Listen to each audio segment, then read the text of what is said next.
just while Liz is doing that, just to give a little bit of a context as to why we decided to do this. Obviously, we didn't just sit and flap it out the air and go, what crazy thing can we do? Just the title itself, people go, LibWizard, what's LibWizard? So what happened was that, I mean, this presentation will demonstrate the benefits of using the LibWizard software to create an academic skills questionnaire. And the aim of that really is to gauge students' academic confidence. We did it at the beginning of their course. So we did 21 cohort. And then how we then developed the LibWizard and then utilise that. So that's a bit of a context while. So glad it's not me doing the technical bit. So the trigger for this was to improve good degree rates for our ethnic minority students, which is was part of one of our KPIs. So what happened was there was an academic award board, and the reality was that our students with an ethnic minority students were not getting good degree rates, and we were tasked with, or I was partly tasked with, how can we address that? So during the summer of 2021, myself, Liz and Louise, and initially Angela, got together to look at how we could actually try and address this. So how do we address this? How do we address the ethnic minority student gap? We have tried to identify, was there one particular cause? And the answer to that was no. So how did we identify any specific learning needs at course commencement? So by developing this questionnaire, we were able to look at that. And then what followed was we met again. We've met quite a few times. We met quite frequently. And from that began the development of LibWizard. So for all the students, rather than just identifying, we didn't want to particularly just target one group. So in the end, we chose to identify this with all the students that started in September 21. Now, bear in mind, that's about 500 students. This isn't a small number of students. This is quite a large number of students. And so as we go through the presentation, we'll show you how we indicated that the survey could be used for all of those students as they went through their academic journey. Next slide. Yes, please, sorry. So when it was utilised, as I say, it was utilised in Welcome Week of September 2021. So we introduced it to the students during that week, and the students completed that initial assessment, identifying themselves in relation to their confidence levels academically. Then we went on to discuss with the team to reuse it with the same group. So that we could sort of gather the right kind of data, we wanted to reuse it with the same group of students through their first year, but we changed the content moving forward so that really there was no apathy with the students. They didn't go, oh, we're doing this again. And then when we got to our Foundations for Learning Week, which is affectionately called a grade week for our students, they had a session with Liz, and then we resent out in November to see how they had progressed in relation to their confidence levels. So following the collation of that information, and then the plan again is to continue to do that forward. Students did identify themselves on the questionnaire. They used their name, and initially, because it was Welcome Week, a lot of them used their personal emails rather than their student, which was a little bit of a challenge, but they did identify themselves by their name and student number. So that then also allowed us to contact them directly. The Foundations for Learning Week was online due to COVID. But it also meant that you had a greater number of students in the virtual classroom. So therefore we were able to access quite a large number of students there again. Can you have the next slide, please?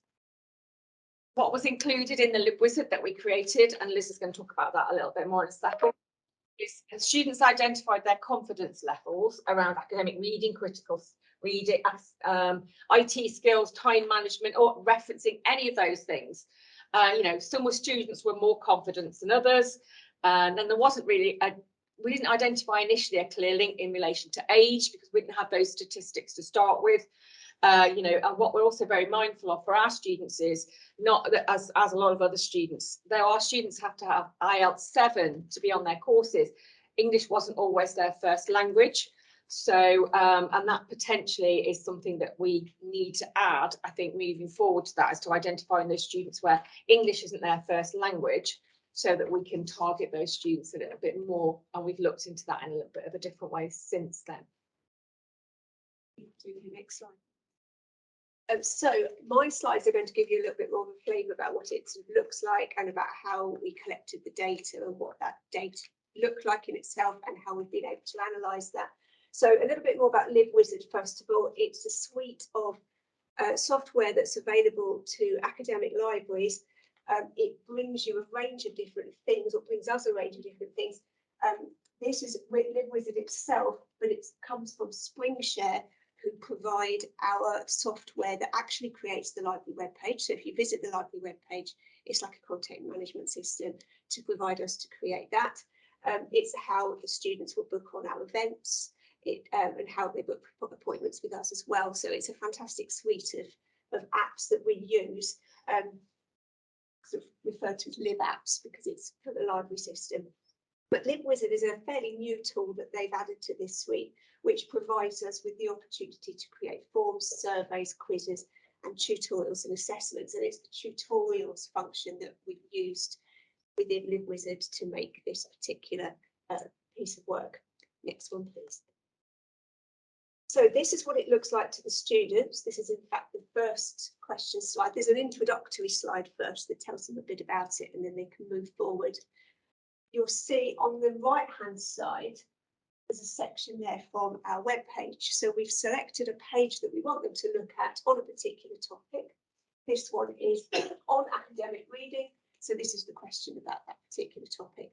Now that's not a screen grab or a screenshot of that particular page. It is actually the page. So while they're looking at this panel and the question that they're being asked, they can actually explore that page to think, well, how confident am I about academic reading? Do I even know what this is? I'm going to have a look at this and see if I'm familiar with it before I actually click the answer to the question. They can follow the links within it. They can download the fact sheets that we've got available. So if it is something that they're thinking, actually, this isn't one of my confident areas, they've got those resources to hand immediately and they know where they can find them again. So then the question is kind of giving a bit of background information about it, but then it's also asking, how confident are you? I'm confident at this, I'm okay, but I could improve, or I'm not confident at all and I need some help. So if you could click the next one, please. So we can go back. We should have, do you want to back again? yes, please. And again. Right, okay, leave it there because I could. These are supposed to come up really. Thank you. It's all meant to be really nice and smooth. Technology today, but for me, hasn't gone very much. So if they answered I'm confident, it would then say, excellent, that's brilliant. It's kind of giving them a reinforcement message. But keep an eye on the guides because there's always, resources that you can use to improve with that. If they were kind of okay, but they felt they had some improvement, we kind of said to them, well, look, practice makes perfect, keep at it, but use our guide to help you to improve that. And if they then answered, I'm not at all confident, we say, well, look, use the guide, and if you're still struggling, then you can access some support with us. We've realised that that needs rewording because that set me up to fail in terms of not having any appointment slots available. So I need to reword that to try and manage my own expectations and theirs about my availability as well, or our availability, because we're very busy with my colleagues in the room, we're very busy. So September, October onwards with those sorts of inquiries. But we can use those, we can set it up to do that and actually give them the appropriate message depending on what their answer is. And obviously there's lots of different topics, so if we can have the slide. So as Helen said, there were lots of topics. This is kind of sort of the back end of it from our point of view. You can see the order that we ask the questions there. And then there's a view reports button, which allows us to look at the results. So if we could have the next slide, we'll see what that looks like.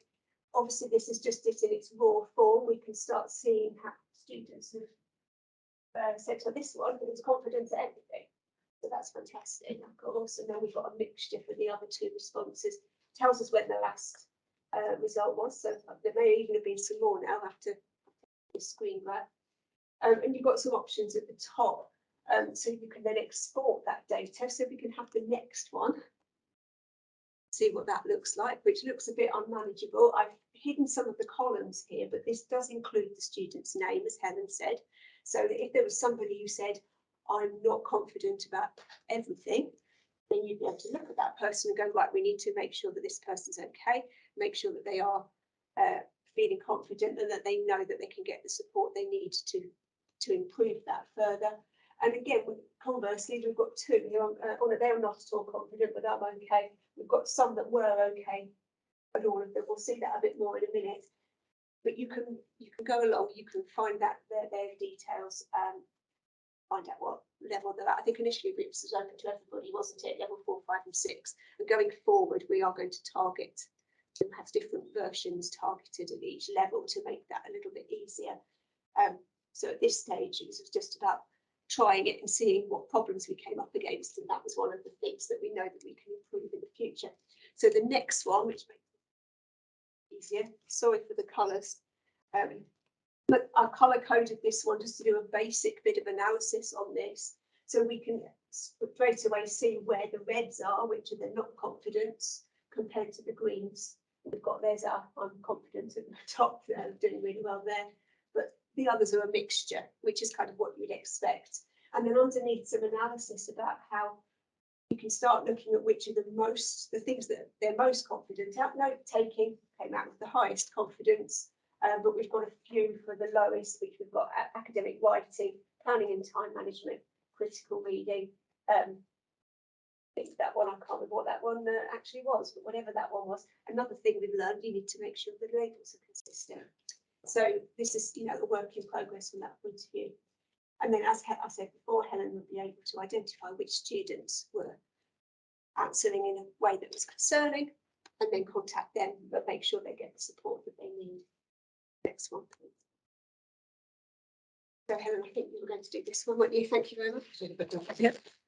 How are we going to use it in the future? How are we going to use it in the future? I'm going to leave the top one because I know Liz wants to just the plan is that we will repeat this biannually. For this particular cohort, we're going to repeat it, I want to say in the summer, which of course is now, just so that we can complete the year. We want student feedback with the content. Is there anything that we're asking them that maybe that it's either leading or there's something that we're missing, and then obviously evaluation and feed forward. Do we need to make any of those adjustments to the questionnaire? And I'm going to leave the top one for Liz because I know she doesn't want a barrage of That's right, thank you. So so of course the schools, this has been recognised within our team as something that actually would be beneficial for not just the nursing school, but for everybody. So Louise is here. Louise is at the back. She's been doing some fantastic work to make a generic version of this. I mean, none of the questions were actually related to nursing in any way, were they? So actually it would have been possible to use that. But Louise has taken what we've done and improved the product and is now going to be putting it out. So it will be available via our webpage for all students from the start of next semester. And it will also can also be tailored then to be used for different schools. So if you are interested, then do get in touch and we can work that out.